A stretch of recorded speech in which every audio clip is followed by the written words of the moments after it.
Bonjour à toutes et à tous et bienvenue sur Québec Test. Aujourd'hui, je vais vous dévoiler 5 astuces incroyables pour libérer de l'espace sur votre disque principal. Ce sont des astuces que vous devez connaître et utiliser régulièrement avec votre ordinateur afin de garantir la meilleure performance. En plus de ça, cela permettra aussi de prolonger la durée de vie de votre matériel. Et la meilleure partie dans tout ça, c'est que aucun logiciel tierce ne sera nécessaire. Si vous êtes sur Windows 11 ou même sur Windows 10, vous avez déjà tout ce qu'il faut. Alors, restez à l'affût pour découvrir tous les détails. Commençons par la première étape, c'est une étape qui est très simple mais très efficace. Elle permet tout simplement de supprimer les fichiers temporaires qui encombrent votre système. Voici un guide pas à pas. Pour commencer, on va aller directement sur le menu démarrer, que vous soyez sur Windows 11 comme c'est mon cas ici, ou sur Windows 10, ça se passe exactement de la même manière. Faites un bouton droit sur le menu démarrer, puis choisissez exécuter.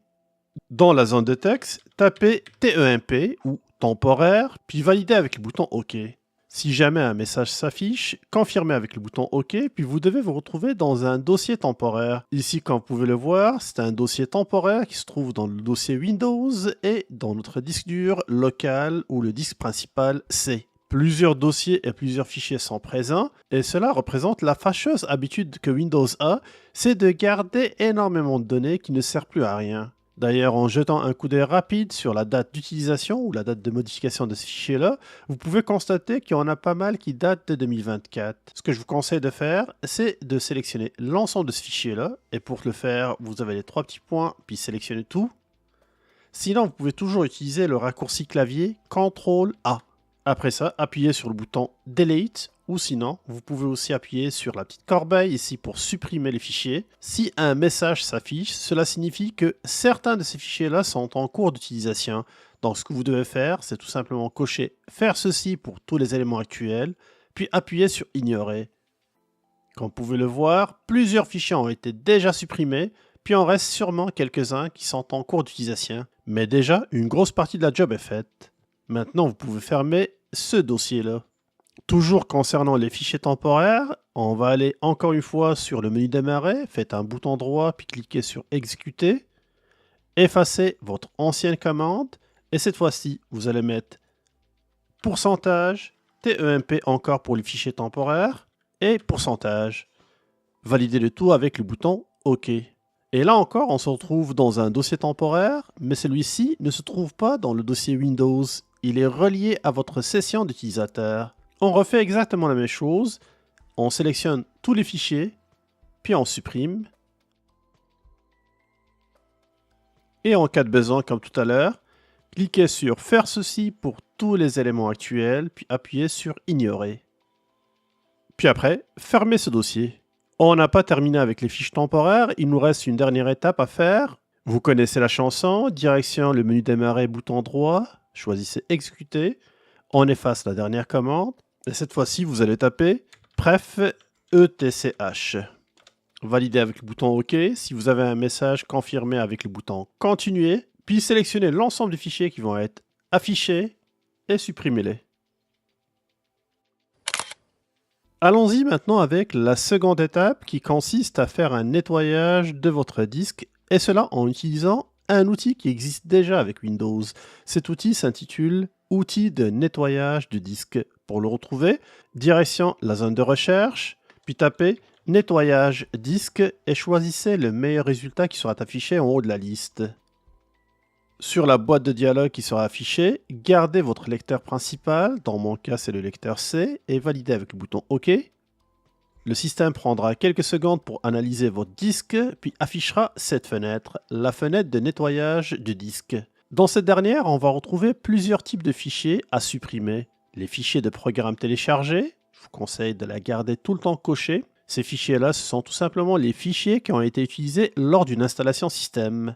On retrouve après les fichiers Internet temporaires, cochez là aussi, les pages web hors connexion, je vous suggère aussi de la cocher, les rapports d'erreur, sauf si vous êtes un informaticien qui connaît très bien les rapports d'erreur puis qui souhaite les consulter fréquemment, je vous conseille fortement de cocher cette case aussi. Le cache du nuanceur DirectX, ça aussi c'est à supprimer. les fichiers d'optimisation de la livraison, la fameuse corbeille, puis vous constatez que j'en ai quasiment 11 gigs sur mon espace de stockage qui est utilisé seulement par les fichiers supprimés, car il faut savoir qu'à chaque fois que vous supprimez un fichier, ce dernier va se diriger directement dans la corbeille, sauf si vous utilisez la combinaison de touches Shift plus supprimer ou delete. Celle-ci va permettre de surpasser la corbeille et de supprimer directement le fichier définitivement. Et pour terminer, je vous suggère aussi de cocher les fichiers temporaires et les miniatures. Dans l'ensemble, je vais gagner quasiment 11 GB d'espace de stockage que je peux récupérer facilement. Donc appuyez sur le bouton OK, puis cliquez sur supprimer les fichiers. Selon la taille des fichiers qui seront supprimés, cette opération peut durer quelques secondes ou quelques minutes. La troisième étape est une étape essentielle pour ceux qui utilisent un disque dur SSD. Mais faites attention, il ne faut jamais défragmenter un disque dur SSD. Ce qu'on va faire, ça va être tout simplement l'optimisation de ce dernier.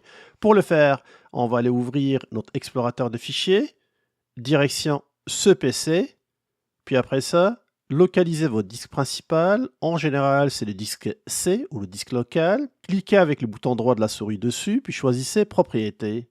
Sur la boîte de dialogue des propriétés de votre disque local, choisissez l'onglet Outils, puis cliquez sur Optimiser. L'outil d'optimisation se lancera, puis analysera votre système.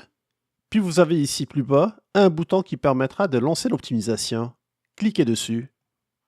L'opération d'optimisation est beaucoup plus rapide que la défragmentation qu'on peut utiliser seulement pour un disque dur traditionnel. Quand l'opération sera terminée, n'oubliez pas de descendre sur la partie inférieure, surtout Optimisation planifiée, puis cliquez sur Modifier les paramètres. Assurez-vous de planifier l'optimisation de votre disque dur au moins une fois par semaine. Cela améliorera les performances de votre disque SSD et vous aidera à augmenter sa durabilité. La quatrième étape, c'est l'étape d'activation d'une fonction magique dans Windows qui permet de nettoyer automatiquement votre système. Voici comment faire. La première chose, allez sur votre menu démarrer, puis choisissez Paramètres. Ici, vous devez aller sur Système, puis sur le volet droit, choisissez Stockage. Une analyse de votre système sera faite automatiquement et vous pouvez constater que malgré le fait qu'on a déjà fait un ménage dans les fichiers temporaires, il en reste quand même pas mal.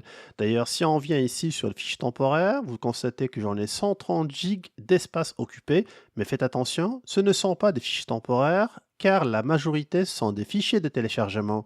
Donc, sur les 130 GB d'espace occupés par ces fichiers-là, il y en a 127 qui sont des fichiers qui ont été téléchargés. Donc, je vous recommande fortement de passer dans votre fichier de téléchargement et de faire le ménage. Deuxième chose qui est importante, c'est de regarder les fichiers journaux de la mise à jour ou de la mise à niveau de votre Windows. Personnellement, je les garde souvent pour que je puisse revenir en arrière et vérifier toutes les mises à jour qui ont été faites. Mais pour les communs des mortels, ce sont des informations qui peuvent être inutiles. Donc, vous pouvez les cocher aussi et les supprimer.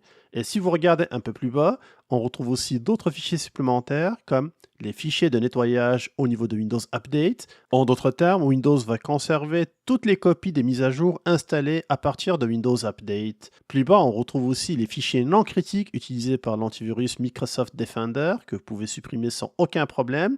Et tout ce que vous voyez ici qui est coché sont des informations que vous pouvez enlever puis qui n'auront aucun impact. Je parle d'un impact négatif sur votre ordinateur. Donc, que vous soyez un débutant ou un expert en informatique, il n'y a aucun problème, vous pouvez les cocher les yeux fermés, puis monter plus haut, puis cliquer sur Supprimer les fichiers et confirmer l'opération avec le bouton Continuer.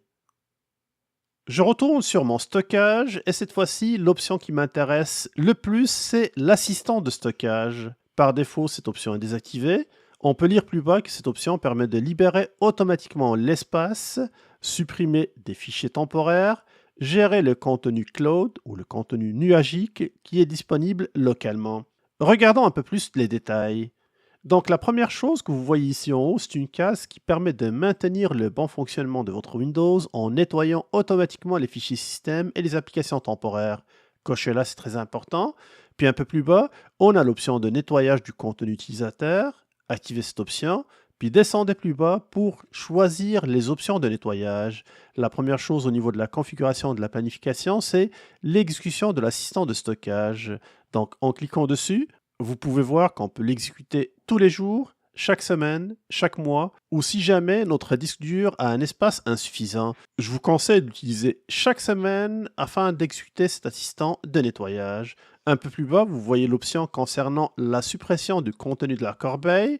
Par défaut, c'est 30 jours. Vous pouvez la réduire au moins à 14 jours, 2 semaines. Comme ça, si jamais vous supprimez par erreur un fichier, vous aurez tout le temps la possibilité de le récupérer sans aucun problème. Sinon, plus bas, on a les fichiers de téléchargement. De mon côté, je préfère ne jamais programmer la suppression des fichiers temporaires car je télécharge beaucoup de programmes et je les teste sur des longues durées. Mais dans votre cas, vous avez la possibilité de programmer la suppression des téléchargements, soit une journée, 14 jours, 30 jours ou 2 mois. Un peu plus bas, on a aussi les options concernant le stockage nuagique. Vous savez bien que si vous avez un espace de stockage comme un OneDrive qui est relié à Microsoft, eh bien, il va y avoir une copie qui est dans les serveurs de Microsoft et vous aurez aussi une copie sur votre espace de stockage local. Donc ici, vous avez la possibilité de déterminer si jamais vous voulez supprimer les données qui sont sur votre espace local en cas de non-utilisation. Et là, on peut bien lire que le contenu deviendra en ligne uniquement s'il n'est pas ouvert pendant et on peut déterminer la durée de la disponibilité de ces informations-là en cas de non-utilisation. Dans mon cas, je préfère les garder une trentaine de jours par défaut. Et la dernière chose que vous voyez plus bas, c'est le bouton qui va permettre d'exécuter l'assistant de stockage maintenant. Mais vu qu'on a déjà fait le ménage, on n'a pas besoin de le faire tout de suite.